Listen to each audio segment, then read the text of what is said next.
Selamat pagi, saya Daniel Supriyadi, NIM 20 2017 062 dengan dosen pembimbing Erlina Pedatani SSI MPD akan mempresentasikan hasil penelitian saya yang berjudul Proses Metakognisi Mahasiswa Calon Guru Matematika dalam memecahkan masalah piramida hitung. Latar belakang. Proses pemecahan masalah merupakan proses menafsirkan suatu situasi secara matematis. Pemecahan masalah menjadi jantung matematika. Oleh karena itu, pemecahan masalah memegang peranan penting dalam pembelajaran matematika. Dalam NCTPN, peranan penting tersebut adalah dapat membantu siswa untuk memperoleh cara berpikir, memahami relasi materi satu dengan yang lainnya, membiasakan ketekunan, dan mengembangkan rasa percaya diri. Polya membagi pemecahan masalah menjadi 4 tahapan, yaitu memahami masalah, merencanakan penyelesaian, menyelesaikan masalah, dan memeriksa kembali.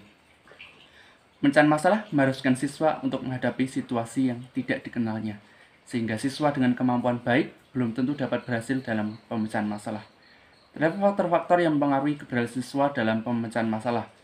Kirkley mengatakan faktor tersebut adalah konsep dan pengetahuan akan matematika, kepercayaan diri, kegigihan, motivasi diri sendiri, serta upaya yang maksimal. Selain itu, dalam beberapa penelitian ditemukan bahwa metakognisi menjadi faktor penting dalam pemecahan masalah. Apa itu metakognisi? Metakognisi merupakan kesadaran seorang akan proses berpikirnya dan kemampuannya untuk mengatur, mengevaluasi proses berpikir tersebut. Mengapa metakognisi penting? Dalam pemecahan masalah, Kussel dan Wiesel mengatakan metakognisi akan membantu siswa untuk memahami masalah, bagaimana untuk dapat menyelesaikan masalah, dan menemukan cara yang lebih efektif dalam menyelesaikan suatu masalah. Dalam beberapa penelitian ditemukan bahwa metakognisi menjadi faktor penting dalam pemecahan masalah. Namun, aspek metakognisi belum mendapat perhatian yang lebih dalam pembelajaran matematika. Hal ini dikarenakan guru hanya fokus pada hasil akhir dan tidak memberikan kesempatan kepada siswa untuk boleh menyadari apa yang dipikirkan, mengevaluasi setiap proses berpikir yang terjadi dalam proses pemecahan masalah. Peneliti sudah melakukan studi pendahuluan terhadap 19 mahasiswa pendidikan matematika UKSW angkatan 2019 dengan IPK lebih dari sama dengan 3,5. Dalam studi pendahuluan, peneliti menggunakan soal pitung. Pada situasi ini, mahasiswa harus mengisi kotak-kotak pitung ini dengan bilangan bulat 1 sampai 10 dan tidak diperbolehkan terdapat bilangan yang sama, dan setiap 3 bilangan terdapat keterkaitan. Keterkaitan yang dimaksud ini adalah operasi hitung. Dalam hal ini, operasi hitung yang digunakan adalah penjumlahan atau pengurangan atau pembagian atau perkalian. Sebagai contoh, 5 kali 2, 10. 10 merupakan hasil operasi dari 2 bilangan di bawahnya. 8 dikurangi 2, 6. 10 dikurangi 6, 4. Dan seterusnya sampai selesai. Dalam studi pendahuluan, soalnya adalah mengisi pitung dengan tepat 2 operasi hitung dan tepat 3 operasi hitung. Hasil studi pendahuluan menunjukkan bahwa hanya 7 mahasiswa yang menjawab benar kedua soal. Muncul pertanyaan, bagaimana proses berpikir yang terjadi sehingga bisa menyelesaikan 2 soal tersebut dengan benar? Apakah terjadi proses metakognisi? Jika terjadi, bagaimana proses metakognisi tersebut? Oleh karena itu, tujuan penelitian adalah untuk mendeskripsikan proses metakognisi mahasiswa calon guru matematika dalam memecahkan masalah piramida hitung. Metode penelitian, jenis penelitian adalah kualitatif deskriptif. Subjek penelitian adalah 3 mahasiswa pendidikan matematika UKSW angkatan 2019.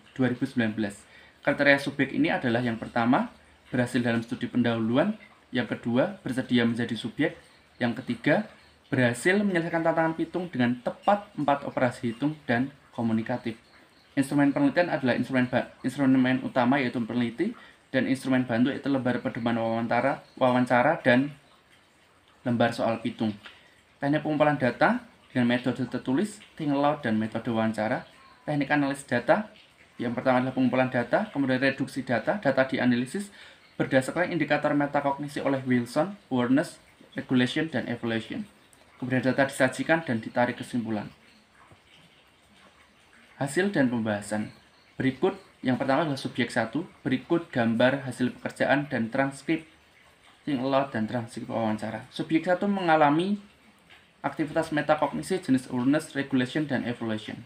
Awareness menggunakan pengetahuan terdahulu, menggunakan informasi pada soal, sadar akan strategi yang dipakai. Regulation, membuat perencanaan, merevisi langkah penyelesaian, memonitor langkah dan hasil, memikirkan dan menemukan jawaban lain. Evaluation, subjek dapat menilai kapasitas berpikir dan dapat menilai hasil pekerjaan. Selanjutnya subjek 2. Berikut gambar hasil pekerjaan dan transcripting law dan transkrip wawancara. Subjek 2 juga mengalami aktivitas metakognisi jenis awareness, regulation, dan evaluation. Awareness, menyadari pengalaman sebelumnya yang sudah ia dapatkan, menggunakan informasi pada soal untuk membuat perencanaan dan menyelesaikan masalah, menyadari pentingnya dalam memahami masalah. Regulation, membuat perencanaan, merevisi langkah penyelesaian yang sebelumnya sudah tidak bisa digunakan, memonitor langkah dan hasil jawaban. Yang ketiga adalah evaluation, subjek dapat menilai kapasitas berpikirnya dan dapat menilai hasil pekerjaan. Selanjutnya subjek ketiga. Berikut gambar hasil pekerjaan dan transcripting law dan transkrip wawancara. Subjek 3 juga mengalami aktivitas metakognisi jenis awareness, regulation, dan evaluation. Awareness, ketika subjek menyadari pengalaman sebelum yang sudah ia dapatkan, menyadari pola langkah penyelesaian yang ia buat. Regulation, membuat strategi penyelesaian, merevisi langkah penyelesaian, dan mengecek hasil jawaban.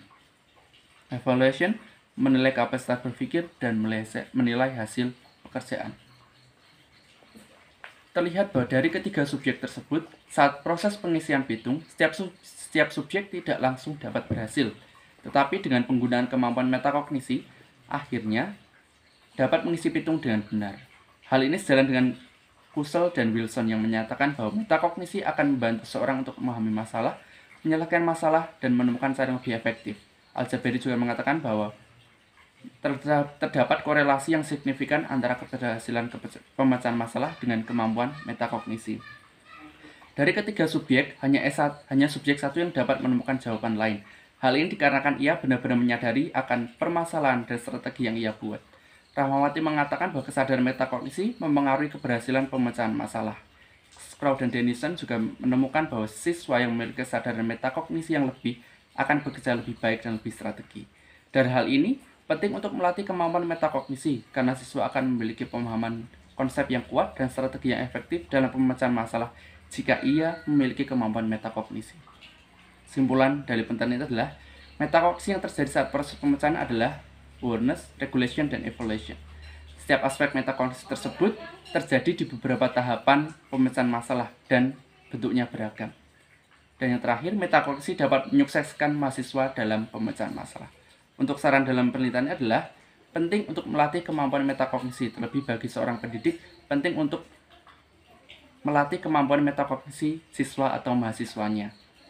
Yang kedua adalah meneliti mahasiswa yang tidak berhasil. Jika dalam mahasiswa berhasil ditemukan bahwa metakognisi menjadi faktor penting, juga akan ditemukan solusi bagi mahasiswa yang tidak berhasil agar mereka dapat berhasil. Demikian presentasi yang bisa saya sampaikan. Atas perhatiannya saya ucapkan terima kasih.